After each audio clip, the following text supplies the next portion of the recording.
Assalamualaikum warahmatullahi ta'ala wabarakatuh. Alhamdulillahirabbil alamin wa bihi nasta'in ala umurid dunya waddin. Wassalatu wassalamu ala asyrafil anbiya'i wal mursalin wa ala alihi wa ashabihi wa man tabi'ahum bi ihsanin ila yaumiddin. Amma ba'. Kita mulakan kuliah kita pada malam ini dengan umul kitab Al-Fatihah. A'udzubillahi minasyaitonir rajim. Bismillahirrahmanirrahim. Alhamdulillahi rabbil alamin. Ar-Rahmanir Rahim. Maliki yaumiddin. Iyyaka na'budu wa iyyaka nasta'in. Ihdinas siratal mustaqim. Siratal ladzina an'amta 'alaihim ghairil maghdubi 'alaihim waladdallin. Amin. Alhamdulillah, syukur kita kepada Allah Subhanahu Wa Taala yang mana dengan limpah kurnianya sama-sama dapat dipertemukan lagi pada malam ini mentelaah kitab Islam Agama Rahmah siri yang ke-10. Minta maaf ya lambat sikit, tadi kami ada membuat majlis bacaan tahlil untuk ibu salah seorang staf kami yang baru meninggal dunia 7 hari yang lepas. Jadi malam ni kita sama-sama membacakan doa, mudah-mudahan Allah Taala mengampuni dosa-dosanya dan menempatkan beliau di tempat yang lebih baik di akhirat sana. InsyaAllah tuan-tuan kita sambung lagi mentelaah kitab kita. Semalam kita membicarakan tentang keadilan dan kesaksamaan untuk semua yang diiktiraf oleh Islam. Baik, sekalipun Islam sentiasa menyeru kepada kesatuan ummah dan menginginkan kebaikan buat semua, tetapi Islam tetap mengiktiraf perbezaan pegangan, ideologi, warna dan bangsa. Artinya bahawa walaupun Islam itu sentiasa menyeru agar ummah ini bersatu, tetapi Islam tetap mengiktiraf ideologi, agama, pegangan dan bangsa seseorang. Allah Ta'ala menjelaskan perkara ini di dalam surah Al-Baqarah ayat 213. A'udzubillahi minasyaitonirrajim. Kana an-nasu ummatan wahidah فَبَعَثَ اللَّهُ النَّبِيِّينَ وَمُبَشِّرِينَ وَمُنذِرِينَ وَأَنزَلَ مَعَهُمُ الْكِتَابَ بِالْحَقِّ لِيَحْكُمَ بَيْنَ النَّاسِ فِيمَا اخْتَلَفُوا فِيهِ. Pada mulanya manusia itu ialah umat yang satu, menurut agama Allah yang satu, tetapi setelah mereka berselisihan, maka Allah mengutuskan para nabi sebagai pemberi khabar gembira kepada orang-orang beriman dengan balasan syurga, dan pemberi amaran kepada orang-orang yang engkar dengan balasan azab neraka. Dan Allah menurunkan bersama para nabi itu kitab-kitab suci yang mengandungi keterangan-keterangan yang benar untuk menjalankan hukum di antara manusia mengenai apa yang mereka perselisihkan. Jadi ini yang berlaku. Asalnya manusia ini satu. Kan dulu asalnya Nabi Adam dengan Hawa, kemudian anak-anak baginda. Mereka asalnya agamanya satu. Kemudian berlaku perselisihan, maka berpecah mereka. Ada yang beriman, ada yang kufur pada Allah Subhanahu Wa Taala. Maka Allah Taala mengutuskan pula kepada anak cucu Adam ini para nabi. Para nabi yang diturunkan bukan setakat nabi itu diturunkan sebagai contoh ikutan saja, tetapi juga membawa kitab-kitab sebagai panduan dan pedoman dalam kehidupan mereka. Para nabi ini memberikan berita gembira dengan memberikan kisah-kisah berkaitan dengan syurga, pahala-pahala, kelebihan-kelebihan bagi kebaikan-kebaikan yang kita lakukan. Dalam masa yang sama, para nabi juga memberikan peringatan kepada manusia tentang balasan api neraka, balasan dosa, yang tujuannya ialah untuk memastikan bahawa manusia tadi kembali ke jalan Allah Subhanahu Wa Taala. Lalu dibawakan kepada mereka itu kitab-kitab bertujuan untuk menyelesaikan apa juga masalah yang timbul di kalangan masyarakat. Untuk melaksanakan hukum hakam, semuanya telah diturunkan oleh Allah Ta'ala pada kitab-kitab tadi melalui para rasul. Kemudian Allah Ta'ala berfirman lagi setelah menyebutkan perselisihan Yahudi dan Nasrani di dalam surah Al-Ma'idah ayat 48. A'udzubillahi minasyaitonirrajim. Walau sya'allahu laja'alakum ummatan wahidah walakin liyabluwakum fima atakum fastabiqul khairat. Dan kalau Allah mengkehendaki, nescaya Dia menjadikan kamu satu umat yang bersatu dalam agama yang satu. Tetapi Dia hendak menguji kamu dalam menjalankan apa yang telah disampaikan kepada kamu. Oleh itu berlumba-lumbalah kamu membuat kebaikan, iaitu beriman dan beramal soleh. Jadi mana kalau Tuhan nak jadikan kita ni sebagai satu golongan yang satu, satu agama, boleh, Tuhan boleh buat. Tetapi Allah Ta'ala jadikan adanya pelbagai agama, pelbagai bangsa dan seumpama dengannya, tujuannya untuk kita diuji oleh Allah Subhanahu Wa Taala. Sebab tu kita kena ingat tuan-tuan sekalian, salah satu tujuan kita dicipta oleh Allah Taala ke muka bumi ini ialah sebagai ujian. Dunia ini medan ujian. Sebab tu disebut liyabluwakum ayyukum ahsanu amala.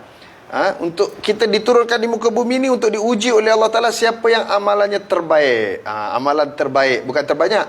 Banyak kalau tak baik tak diterima oleh Allah Subhanahu Wa Taala. Sebab tu satu orang ulama sufi ditanya oleh muridnya, bagaimanakah amal seseorang manusia itu akan diterima oleh Allah Subhanahu Wa Taala? Maka katanya apa?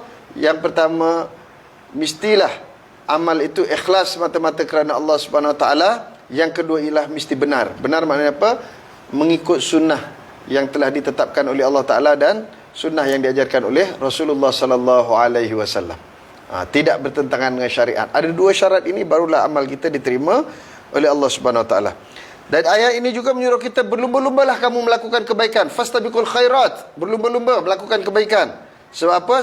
Setiap amal manusia itu akan ditimbang nanti di akhirat. Jadi siapa yang amal kebaikannya banyak, maka dia akan masuk syurga. Sebaliknya kalau amal kejahatannya yang banyak, maka dia masuk ke dalam neraka Allah, na'udzubillah min zalik. Jadi Allah Subhanahu Wa Taala menyuruh kita berlumba-lumba untuk melakukan kebaikan.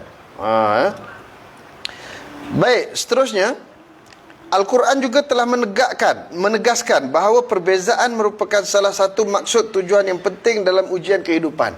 Jadi bila manusia itu berbeza, manusia itu akan diuji oleh Allah Subhanahu Wa Taala di dalam medan kehidupan ini. Ada orang yang kaya, ada orang yang miskin. Kaya pun ujian daripada Allah Subhanahu Wa Taala. Sebab harta itu adalah milik Allah Taala, bukan milik mutlak kita.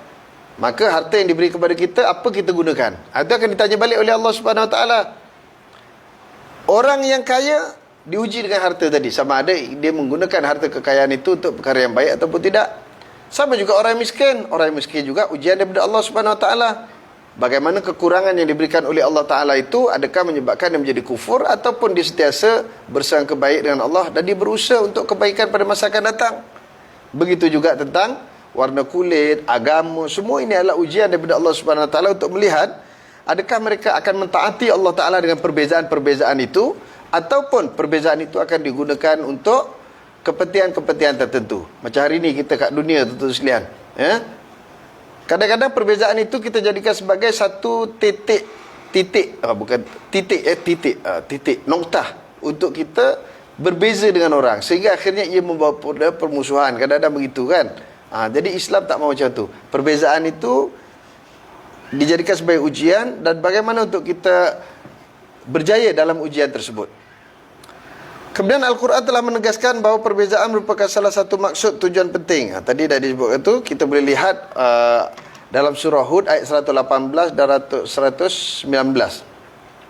Allah Ta'ala berfirman, A'udzubillahi minasyaitonirrajim, Walau sya'a rabbuka laja'alan nasa ummatan wahidatan wa la yazaluna mukhtalifin illa man rahima rabbuk walidzalika khalaqahum. Dan kalaulah Tuhanmu, wahai Muhammad, nak mengkehendaki, tentulah dia menjadikan umat manusia semuanya menurut agama yang satu. Maka Tuhan boleh jadikan semua orang beragama dengan satu agama, tetapi dia tidak berbuat demikian. Dan kerana itulah mereka terus menerus berselisihan. Tetapi orang-orang yang telah diberi rahmah oleh Allah Ta'ala, mereka bersatu di dalam agama Allah. Dan untuk perselisihan rahmat itulah Allah menjadikan manusia. Jadi manusia tadi dijadikan oleh Allah Ta'ala diuji dengan perselisihan tadi, maka orang-orang yang beroleh rahmat dia akan bersatu. Siapa yang dapat rahmat Allah, dia akan bersatu. Dia tahu tuan-tuan sekalian bahawa perselisihan ini juga adalah rahmat daripada Allah dan sebagai ujian daripada Allah Subhanahu Wa Ta'ala. Ayat-ayat Al-Quran dan hadis-hadis yang banyak ini mempersiapkan jiwa-jiwa Muslim untuk menerima golongan lain yang mempunyai perbezaan dari aspek pegangan, ideologi, perkara usul dan perkara cabang, dan berkongsi hidup bersama-sama mereka dengan aman dan harmoni. Jadi ayat-ayat ini Allah Ta'ala turunkan untuk kita tadabbur. Kita hayati ayat-ayat ini bukan untuk kita berselisih, sebaliknya mencari titik pertemuan di mana kita boleh hidup selesa dan hidup bersama walaupun dalam keadaan berbeza ideologi, berbeza agama, berbeza warna kulit, berbeza bangsa. Ianya bukan menjadi satu permasalahan pada kita. Yang jadi masalah kita hari ini ialah apabila kita menggunakan semua ini ayat-ayat Quran, ilmu yang kita ada untuk kepentingan tertentu. Ya, macam dulu ada orang tuan-tuan sekalian, kononnya dia berjuang untuk agama. Tapi hari ini bila Allah Ta'ala uji mereka dengan kuasa yang mereka ada, mereka tak perjuangkan agama. Dulu mereka kata bahawa memperjuangkan bangsa semata-mata itu adalah asabiyah. Tapi hari ini orang yang sama tuan-tuan sekalian melaksanakan perjuangan asabiyah yang sama dalam kehidupan mereka. Sebab itu tuan-tuan sekalian, kita kena pastikan bahawa kita benar-benar hadam dan kita benar-benar faham dengan ayat-ayat yang diturunkan oleh Allah Subhanahu Wa Taala. Dan jangan gunakan ayat-ayat Allah Taala untuk kepentingan pribadi kita, untuk kepentingan kita untuk mendapatkan kuasa, harta dan seumpama dengannya. Bila kita nak, kita pakai ayat itu. Bila kita tak nak, kita pakai ayat lain pula. Bila ayat itu kita nak kenakan orang, kita pakai ayat satu. Nanti bila ayat itu terkena kat kita, tak pakai pula, cari ayat lain pula. Ini kesilapan-kesilapan kita yang sepatutnya kita perbetulkan. Al-Quran bukan digunakan untuk kepentingan kehidupan peribadi kita, sebaliknya untuk kita mentaati perintah Allah Subhanahu Wa Taala, kerana Allah Ta'ala menurunkan Al-Quran itu sebagai rahmat kepada kita, untuk kita menterjemahkan rahmah secara praktikal dalam kehidupan kita. Perkara ini telah berlaku dalam lipatan sejarah, di mana non-Muslim telah hidup di bawah naungan negara Islam yang kukuh dengan mendapat hak-hak yang sempurna. Bahkan mereka memegang pos-pos penting di dalam pentadbiran. Perkara ini langsung tidak terjadi di dalam pemerintahan empire lain, seperti empire Rom yang menyisihkan Yahudi dan bukan Kristian. Sejarah juga tidak mungkin mengabaikan layanan tentera salib terhadap Muslim dan Yahudi di Andalus, iaitu di Spanyol. Kita lihat, bila negara Islam, negara umat Islam ditadbir oleh orang-orang Islam yang adil, kita lihat bahawa orang-orang non-Muslim juga diberikan hak-hak mereka. Bukan setakat itu, mereka diberikan kedudukan dalam sistem pentadbiran masyarakat. Tetapi ia tidak berlaku di negara-negara non-Muslim. Tuan-tuan lihat apa yang berlaku, pembunuhan umat Islam di Balkan misalnya, di Bosnia Herzegovina, umat Islam disisihkan. Bahkan bila umat Islam dizalimi, satu dunia senyap, tidak mengambil apa-apa tindakan. Begitu juga kalau tuan-tuan lihat negara-negara sebelah China, di mana umat Islam kita dizalimi, di Xinjiang, di Rusia dulu, tapi sekarang alhamdulillah Rusia dah berubah sedikit itu sedian, dan di Eropah pun kita nampak ada perubahan sedikit. Kalau tidak, dulu umat Islam dizalimi, tapi hari ini ada sedikit perubahan lah, alhamdulillah. Jadi mudah-mudahan kita umat Islam akan tetap melakukan kebaikan kepada siapapun yang tinggal di dalam negara kita. Mereka adalah saudara-saudara kita dalam konteks saudara dalam kewarganegaraan. Walaupun mereka berbeza agama, dia bukan saudara seagama, tetapi mereka saudara dari sudut kewarganegaraan. Dan mereka punya hak yang diiktiraf oleh undang-undang, dan mestilah kita tunaikan hak-hak kepada mereka. Pujian Islam terhadap agama samawi merangkumi kitab-kitab suci dan nabi-nabi mereka. Yang pertama, Al-Quran mendahulukan pemberian penghargaan kepada Nabi Ibrahim, yang merupakan datuk kepada nabi-nabi Bani Israel, iaitu Yahudi dan Nasrani, dan dengan anak-anak dan zuriat keturunan baginda. Allah Ta'ala puji Nabi Allah Ibrahim AS. Kerana apa? Kerana Nabi Ibrahim adalah bapa kepada seluruh nabi-nabi selepasnya. Kita lihat bagaimana anak Nabi Ibrahim AS, iaitu Nabi Ishak AS, dan juga Nabi Ismail. Kemudian Nabi Ishak pula, keturunannya daripadanya adanya Nabi Allah Yaqub AS, iaitu yang dinamakan Israel. Itu yang ada Bani Israel. Bani Israel itu anak cucu cicit ataupun anak keturunan Nabi Allah Yaqub AS. Jadi Allah Ta'ala memuji Nabi Ibrahim, dan agama yang dibawa oleh Nabi Ibrahim adalah agama Islam. Yang kedua, kisah Nabi Musa yang disebut berulang kali di dalam pelbagai surah, bahkan mencecah 14 kali. Jadi berulang-ulang kisah Nabi Allah Musa AS diceritakan di dalam Al-Quran, dan disebut nama Nabi Musa sebagai pengiktirafan kepada Nabi Musa AS yang membawa agama samawi juga. Yang ketiga, memuliakan keluarga Imran, dan dinamakan sebuah surah di dalam Al-Quran, iaitu Ali Imran, surah keluarga Imran, iaitu surah yang ketiga dalam Al-Quran, tuan-tuan sekalian, ya. Ali Imran, cerita tentang keluarga Imran. Yang keempat, kisah Maryam, dan dinamai sebuah surah dengan Maryam. Maryam juga dipuji. Kemudian Nabi Isa AS, Sayyid Al-Masih, disebut di dalam pelbagai surah dan disifatkan dengan pelbagai sifat mulia, serta digelar kalimatullah. Yang keenam, memuji Bani Israel yang menanggung beban dakwah, sehinggalah dilebihkan kaum mereka daripada yang selainnya, yang lainnya sezaman dengan mereka. Ini boleh kita lihat dalam surah Baqarah ayat yang ke-47. Ayat ke-47 tuan-tuan sekalian ya. Allah Ta'ala berfirman, A'udzubillahi minasyaitonirrajim. Ya bani Israel azkuru ni'mati allati an'amtu 'alaikum wa anni faddaltukum 'alal 'alamin. Wahai Bani Israel, kenangkanlah nikmat-nikmatku yang aku telah kurniakan kepada kamu, dan ingatlah bahwasanya aku telah melebihkan nenek moyangmu yang taat dahulu dan orang-orang yang ada pada zamannya. Ini orang-orang Bani Israel. Di mana Bani Israel ini tuan-tuan sekalian antara yang paling banyak nikmat daripada Allah Ta'ala. Itu sebab dia sebutkan allati an'amtu 'alaikum. Banyak sangat nikmat aku berikan. Bukan setakat itu, wa inni fadaltukum. Dan kami muliakan kamu, lebihkan kamu daripada orang-orang lain di zaman itu. Tapi orang-orang Yahudi ini tuan-tuan sekalian ataupun Bani Israel ini sering melanggar perjanjian-perjanjian.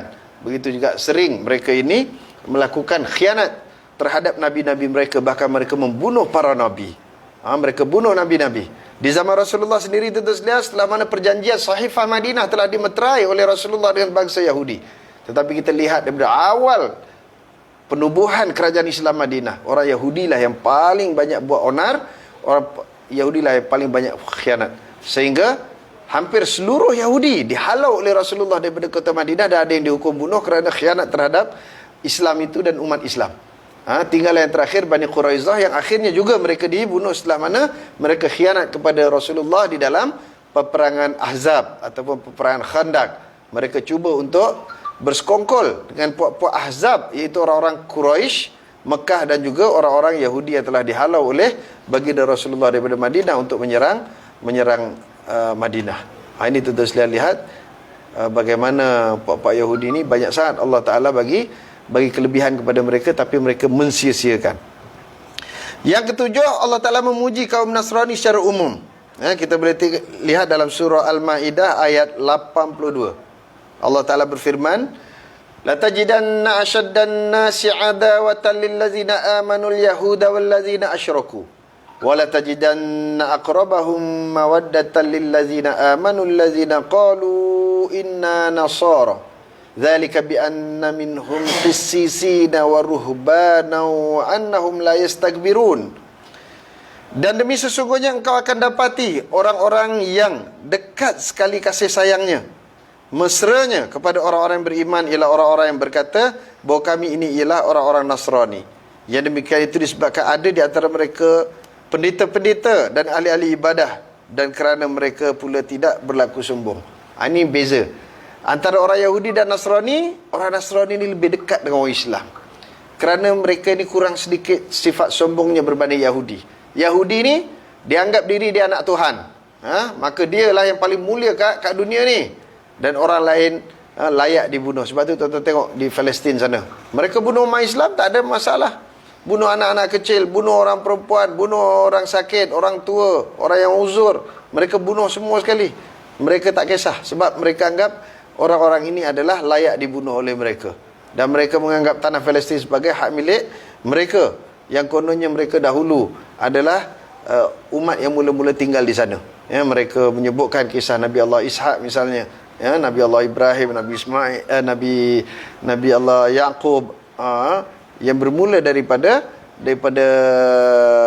Syam, kawasan tersebut, Palestin, dan mereka ini sombong berbanding dengan orang-orang Masihi yang agak kurang sedikit pertentangannya terhadap umat Islam.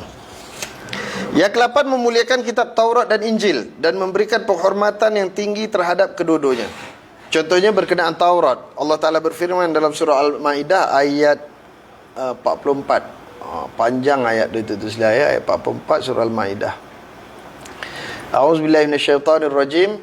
Inna anzalna at-taurata fiha hudaw wa nur yahkumu bihan nabiyyuna allazina aslamu lillazina hadu warrabbaniyuna wal ahbaru bimastuhfizu min kitabillah wa kanu alaihi syuhada fala takhshawun nasa wakhshawni wa la tashtaru bi ayati thamanan qalila wa man lam yahkum bima anzalallahu fa ulaika humul kafirun.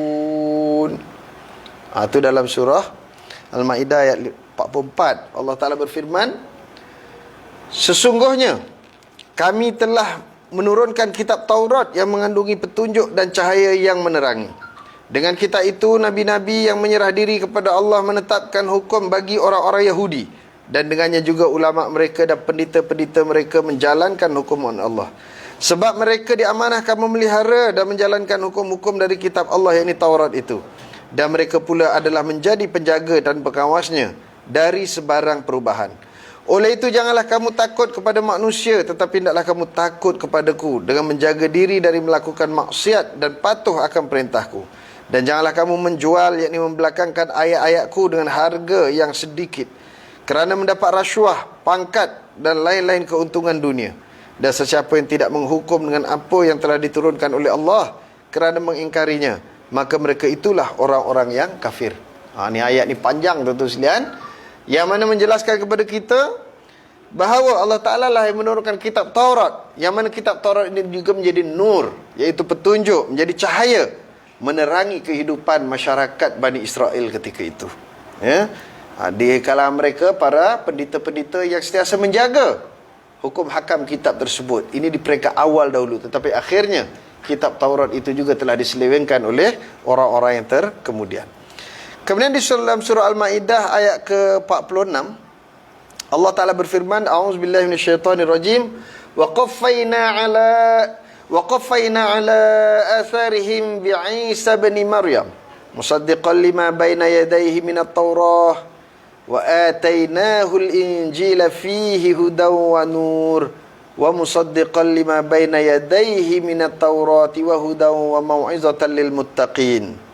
Berkenaan kitab Injil pula, dan kami utuskan Nabi Isa bin Maryam mengikuti jejak langkah mereka, yakni para Nabi Bani Israel, untuk membenarkan kitab Taurat yang diturunkan sebelumnya. Dan kami telah beri kepadanya kitab Injil yang mengandungi petunjuk, hidayah dan cahaya yang menerangi, sambil mengesahkan benarnya apa yang telah ada di hadapannya dari kitab Taurat, serta menjadi petunjuk dan nasihat pengajaran bagi orang-orang yang hendak bertakwa. Ini di mana Allah Ta'ala menurunkan tadi asalnya kitab Taurat, dibawa oleh Nabi Musa AS. Kemudian Allah Ta'ala menurunkan Nabi Isa pula dengan kitab Injil, yang mana kitab Injil ini membenarkan isi kandungan kitab Taurat. Dan Nabi Allah Isa AS juga membenarkan, mengesahkan kebenaran apa yang ada di dalam kitab Taurat. Ini yang menunjukkan bahawa kitab-kitab samawi dan agama samawi semuanya diiktiraf oleh Allah Subhanahu Wa Taala. Dan Allah Ta'ala juga mengarahkan kepada kita untuk menjadi orang-orang yang sentiasa mengambil pengajaran dan bertakwa kepada Allah Subhanahu Wa Taala dengan kitab yang diturunkan oleh Allah Ta'ala sebagai panduan kita. Lebih mengagumkan lagi, Islam telah mensyaratkan kesahihan akidah dan kesempurnaan rukun iman pada kepercayaan kepada seluruh Rasul yang diutuskan. Mana apa? Bahawa Allah Ta'ala mengiktiraf seluruh agama samawi, kitab-kitabnya dan para nabinya. Sebab itu salah satu rukun iman yang mesti kita imani ialah mengiktiraf kitab-kitab yang sebelumnya dan juga nabi-nabi sebelumnya. Dalam surah Baqarah ayat 285, yang ni kita banyak hafal tu sekalian, selalu kita baca kan. Allah Ta'ala berfirman, amanar rasulu bima unzila ilaihi min rabbihi wal mu'minun kullun amana billahi wa malaikatihi wa kutubihi wa rusulih la nufarriqu baina ahadin min rusulih wa qalu sami'na wa ata'na ghufranaka rabbana wa ilaikal masir. Rasulullah telah beriman kepada apa yang diturunkan kepadanya dari Tuhannya, dan juga orang-orang yang beriman semuanya beriman kepada Allah dan para malaikatnya dan kitab-kitabnya dan para rasulnya. Mereka berkata, kami tidak membezakan antara seorang nabi dengan lain rasul-rasulnya. Mereka berkata lagi, kami dengar dan kami taat, kami pohonkan keampunanmu wahai Tuhan kami, dan kepadamu jualah tempat kami kembali. Jadi rukun iman kita antaranya ialah kita selain daripada beriman dengan Allah Ta'ala, kita juga beriman dengan kitab-kitab yang diturunkan oleh Allah Ta'ala sebelum kitab yang diturunkan kepada Rasulullah SAW, iaitu Al-Quran. Maknanya Taurat, Injil, Zabur, Quran, empat-empat kita imani. Kalau kita tidak beriman salah satu daripada empat kitab tersebut, maka otomatik kita terkeluar daripada Islam dan menjadi murtad. Sebab tu 4 itu. Begitu juga mengimani bahawa rasul-rasul sebelumnya, mana nabi-nabi sebelum kita, dan yang wajib kita ketahui ialah 25 itu sebenarnya ada banyak lagi. Kita mengimani bahawa mereka adalah utusan Allah Subhanahu wa taala. Perkara-perkara ini tidak lain dan tidak bukan untuk menarik Yahudi dan Nasrani untuk mendekati Islam. Kenapa Allah Ta'ala puji Nabi-Nabi itu semuanya, kitab-kitab sebelum Al-Quran? Kerana nak dekatkan diri kita, supaya orang-orang kafir, Yahudi dan Nasrani ni tengok, oh, Islam ni tak ada beza dengan mereka. Islam ni juga agama yang diturunkan oleh Allah, sebagaimana Yahudi dan Nasrani itu juga diturunkan oleh Allah Ta'ala. Oh, kitab Al-Quran mengiktiraf kitab-kitab sebelumnya, Taurat, Injil dan Zabur. Maknanya apa? Bahawa kitab ini juga turun daripada Allah Ta'ala, maka ini juga adalah kitab yang betul. Tetapi tuan-tuan sekalian, ketahuilah bahawa orang-orang Yahudi dan Nasrani itu, khususnya Yahudi, mereka menolak kerasulan Nabi Muhammad, menolak Quran kerana bukan apa? Kerana mereka tahu yang mereka harapkan ialah orang-orang Bani Israel untuk menjadi Nabi yang terakhir. Tiba-tiba Allah Ta'ala ambil Bani Ismail berbangsa Arab. Yang tu yang mereka tak boleh terima. Jadi kalau ada orang tak boleh terima hanya kerana bangsa, tuan-tuan sekalian, tu lebih kurang Yahudi je lah, tuan-tuan sekalian. Ni yang bawa resis-resis ni Yahudi lah. Jadi kalau kita sebagai orang Islam buat perangai macam tu juga, samalah kita, tak ada beza dengan Yahudi. Kalau umat Islam menerapkan konsep asabiah dalam kehidupan mereka, tak ada beza dengan Yahudi, tuan-tuan sekalian. Sama aja. Jadi kena ingat, tuan sekalian, asabiah ni apa? Kita menyokong dan sentiasa membenarkan rakan kita dalam melakukan kejahatan. Bila orang lain buat salah, buat jahat, kita hentam dia. Tapi bila geng kita sendiri buat salah, kita pertahankan dia atas nama bangsa, atas nama sahabat dan seumpama dengan ini, nama asabiah, tuan-tuan sekalian. Jadi asabiah ni tidak betul. Islam tidak membenarkan, bahkan orang yang mati dalam asabiah disebut sebagai mati dalam jahiliyah. Perkara-perkara ini tidak lain dan tidak bukan untuk menarik Yahudi dan Nasrani untuk mendekati Islam dan menjauhkan mereka daripada sebarang perbalahan. Supaya jangan berbalah dengan Islam, sebab mereka tahu Islam kata Tuhan itu satu, Allah Ta'ala. Sama juga Yahudi dan Nasrani, Tuhan mereka ialah Allah Subhanahu Wa Ta'ala. Cuma agama mereka diselewengkan oleh orang yang kemudian dengan menokok tambah. Kononnya Nabi Isa sebagai anak Tuhan, orang Yahudi pula menganggap Uzair sebagai anak Tuhan. Malangnya mereka tidak mengambil kepedulian yang sepatutnya berkenaan pendirian Al-Quran terhadap agama-agama terdahulu, kitab dan rasulnya, serta seputar Bani Israel dan Nasrani. Jadi apa sekalian, maknanya mereka malang sekali kerana tidak mengambil kepedulian. Mereka tak hayati apa yang terkandung dalam Al-Quran. Sebab tuan-tuan sekalian, kalau orang-orang yang benar-benar mereka menghayati Al-Quran, pasti walaupun mereka Yahudi, walaupun mereka Nasrani, mereka akan terima agama Allah Subhanahu Wa Ta'ala. Tuan-tuan lihat saja, sebagai contoh, Yusuf Islam. Kenal kan tuan-tuan nama Yusuf Islam? Dulu asal nama Cat Steven. Dia asalnya kucing jadi orang. Kucing jadi orang. Namanya Cat Steven. Tapi sekarang jadi pendakwah Islam. Sebab apa? Sebab dia mengkaji Al-Quran, tuan-tuan sekalian. Dia diberi hadiah Al-Quran, dia kaji Al-Quran. Walaupun pada awalnya dia nak cari di mana kelemahan Al-Quran, tetapi akhirnya setelah dia baca banyak kali, dia mendapati tidak ada kelemahan dalam Al-Quran. Bahkan Al-Quran itu adalah kitab yang sangat baik, sehingga akhirnya dia pun memeluk agama Allah Ta'ala. Sebenarnya ramai tuan-tuan sekalian orang akan memeluk agama Islam kalau benar-benar mereka menghayati Al-Quran. Sebab tu saya sering mengingatkan, kalau kita ada rakan-rakan kita bukan Islam, bagi dia hadiah Al-Quran. Al-Quran yang ada terjemahan, tuan-tuan sekalian, supaya mereka membaca, mereka menghayati dan akhirnya dapat hidayah daripada Allah Subhanahu Wa Taala.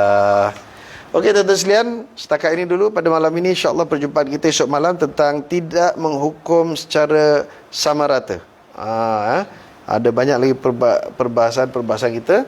Dan kan rapat separuh ni baru 10 kali tuan-tuan sekalian.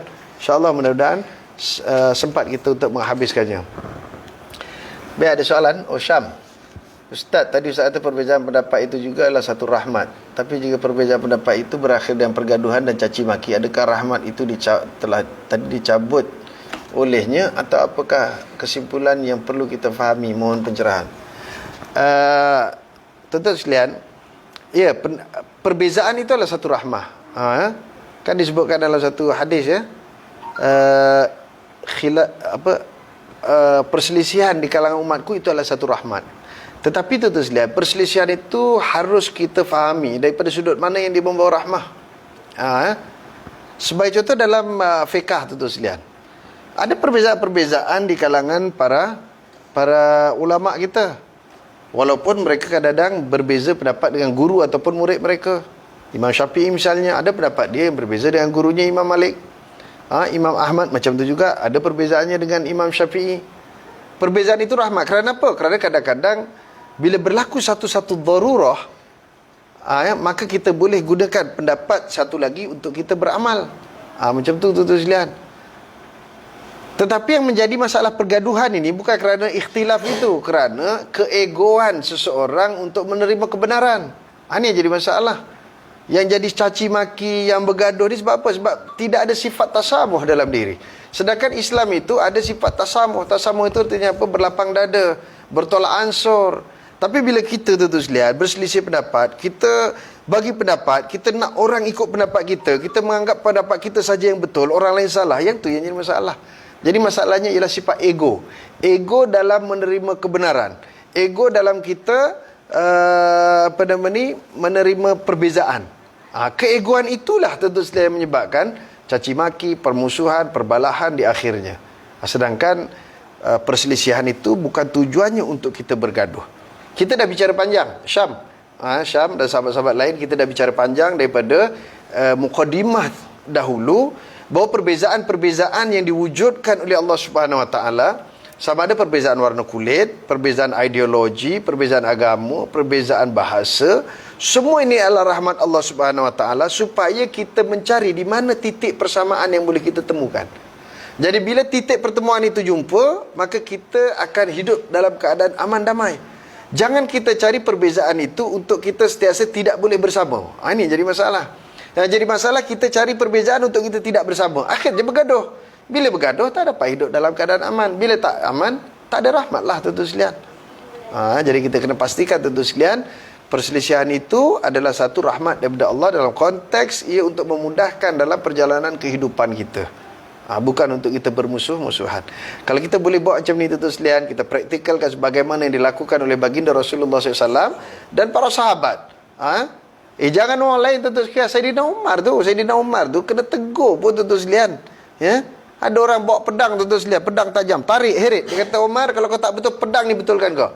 Tapi Umar tuan-tuan sekalian, walaupun kita nampak sebelum dia jadi khalifah, dia satu orang yang garang, kalau orang Kelantan kata gedebe ataupun samsing tuan-tuan sekalian, ya.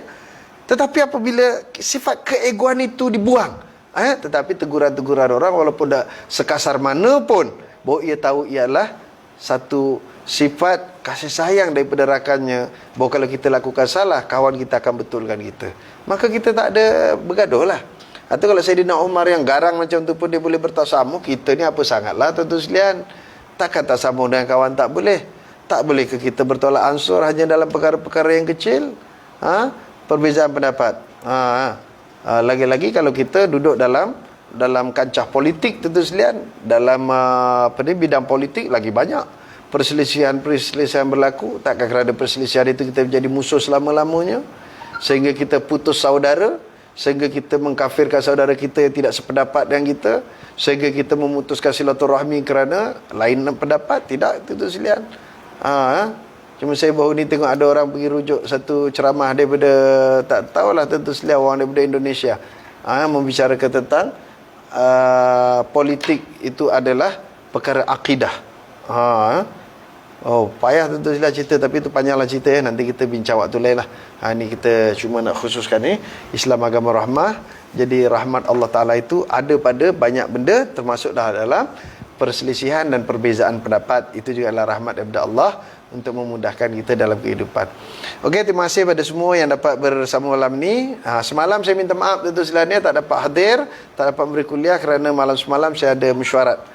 Ada mesyuarat online bersama dengan pimpinan negeri Selangor sehingga jam 12. Jadi saya tak dapat lah, dan saya tak sempat untuk buat notis bahawa saya tak ada. Esok malam tuan-tuan sekalian, esok saya ada kuliah tengah hari ya. Tengah hari pukul 1 hingga 1.45, kuliah live untuk staff-staff di Takaful Malaysia. Saya tak tahu kalau dia buka link tu untuk umum, mana tuan-tuan boleh ikuti kuliah. Tajuk belum sampai lagi, tengah malam nanti kot baru sampai tajuk. Esok pagi, tengah hari 1 sampai 1.45. Dan esok malam tuan-tuan sekalian kita ada talk show Ma'al Hijrah jam 9 malam sehingga 9.30. untuk syarikat Win Impact Network Sdn Bhd.